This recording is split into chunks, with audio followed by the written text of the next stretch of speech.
Conocí a Aya de la Torre desde abajo y desde lejos el 15 de agosto de 1931. Recuerdo la fecha bien porque fue la fecha de su entrada triunfal en Lima como candidato presidencial, en la primera oportunidad en que se convocó al electorado para elegirlo. Yo era uno de los tantos miles de muchachos que acudió a la Plaza San Martín a recibir a esta voz nueva que nos traía desde lejos una nueva verdad, en la cual nosotros presentíamos que había de haber rumbo peruano por muchos años. En los meses siguientes fui un grito más en las manifestaciones, un pañuelo blanco en los desfiles, un entusiasmo juvenil recorriendo las calles. Personalmente le estreché la mano a la salida de su larga prisión de 16 meses en el Panóptico, cuando estuvo a punto de ser juzgado por una corte marcial a raíz de la Revolución de Trujillo. La amnistía lo comprendió en agosto de 1933 y fui con otros muchachos ya del partido, inscritos, militantes y devotos, a una pequeña casa en Miraflores, donde él nos recibió y nos trató con simpatía y con alegría. Meses después me distinguió con un grupo de compañeros de nuestra edad y nos atrajo para formar lo que se llamó entonces el Buró de Conjunciones, una especie de secretaría juvenil del jefe del partido. Allí nació mi relación directa y ahí lo conocí más. ¿Qué fue lo que lo unió a él? ¿Primero la amistad y luego la ideología política, o a través de compartir ideales políticos se fueron haciendo amigos? Debo confesar que mi primera identificación con Víctor Raúl fue una identificación intelectual. Meses antes de conocerlo y de oírlo, había leído un ensayo suyo en el primer número de la revista APRA, que circuló en Lima poco después de la caída de la dictadura de don Augusto Leguía.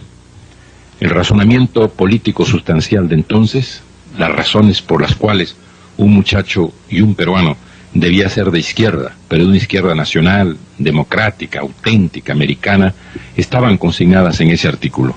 Era un artículo destinado a una encuesta hecha entre escritores y políticos latinoamericanos. Luego vino la lectura de algunos de sus libros, la difusión de sus obras, un convencimiento, reitero, intelectual. La otra etapa, la adhesión personal, la identificación con el hombre, con su perspectiva, con su modo de encarar las cosas, con su estilo de pensamiento y de vida, vino después en el trato.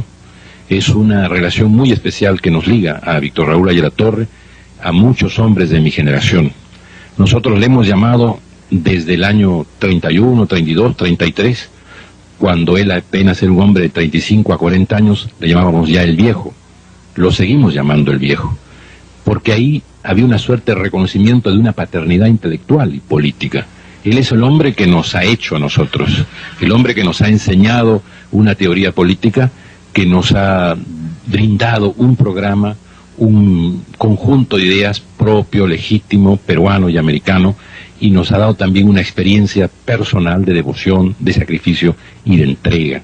De modo que mi caso, y no creo que mi caso sea único desde luego, sino es uno entre millares, es el de una asociación de sentimientos con una profesión de fe.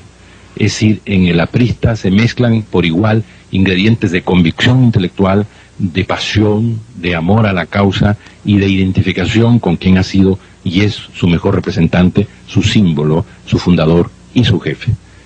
Ojalá pueda ser entendida este fenómeno de amor, de lealtad, de convicción y de partidarismo que une a tanto aprista con Aya de la Torre. En los momentos difíciles, doctor, de su vida política, ¿cómo se mostraba él con ustedes? ¿Abatido? ¿Quizá les confesaba a los amigos más cercanos sus problemas o se los guardaba todos para él? Yo creo que una de las características sobresalientes de esta personalidad singular de Aya de la Torre es la de haber sido y ser invulnerable al derrotismo. No creo que haya nadie de los que han trabajado cerca de él que pueda recordarlo en un momento de desánimo, de pérdida de fe, de falta de optimismo.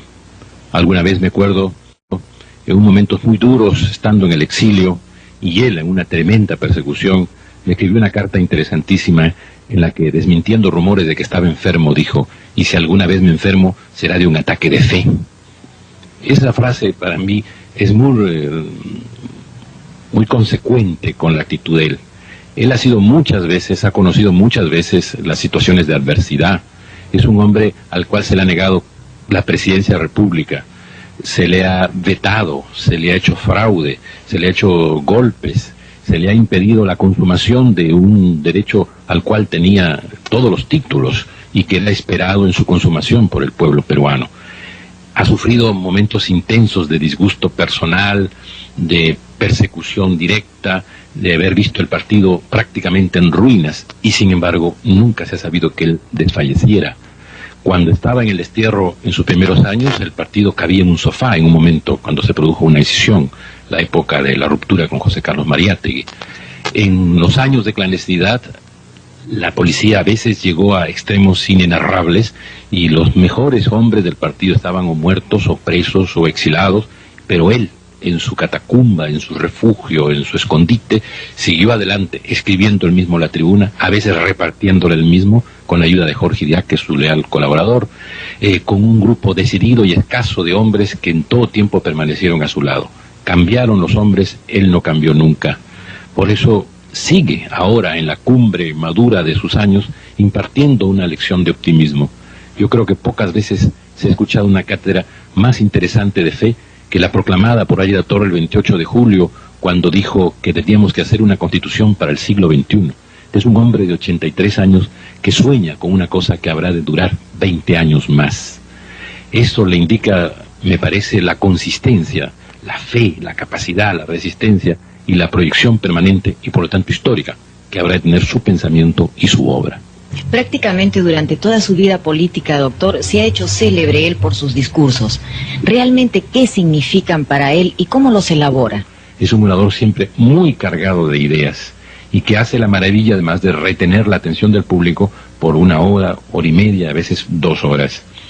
Básicamente, pues, sus discursos, que han sido unos grandes instrumentos de convicción y de comunicación con la masa, se debe primero a una preparación intelectual previa. Ningún orador auténtico improvisa, y menos Águeda Torre, por su cultura, por su preparación. Pero todo ese arsenal de ideas, todas esas consignas, esas frases que se van fraguando en el acontecer mental del orador, adquieren su propia dimensión, su intensidad, su calor y su color frente a la masa. La masa es la gran inspiradora de Águeda Torre. Por eso hay una dimensión especialísima, que diría yo, de comunicación y de afecto entre el orador y el público. Él dijo una vez una cosa muy interesante sobre eso: orador es el que ora y ora el que dice la verdad.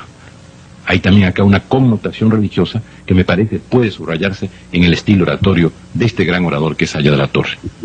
¿Con qué personaje importante lo compararía usted? Soy profesor de historia y no me gustan las comparaciones de personajes históricos. Creo que cada personaje es fruto de su medio y de su tiempo. Por lo tanto, resultan generalmente incomparables.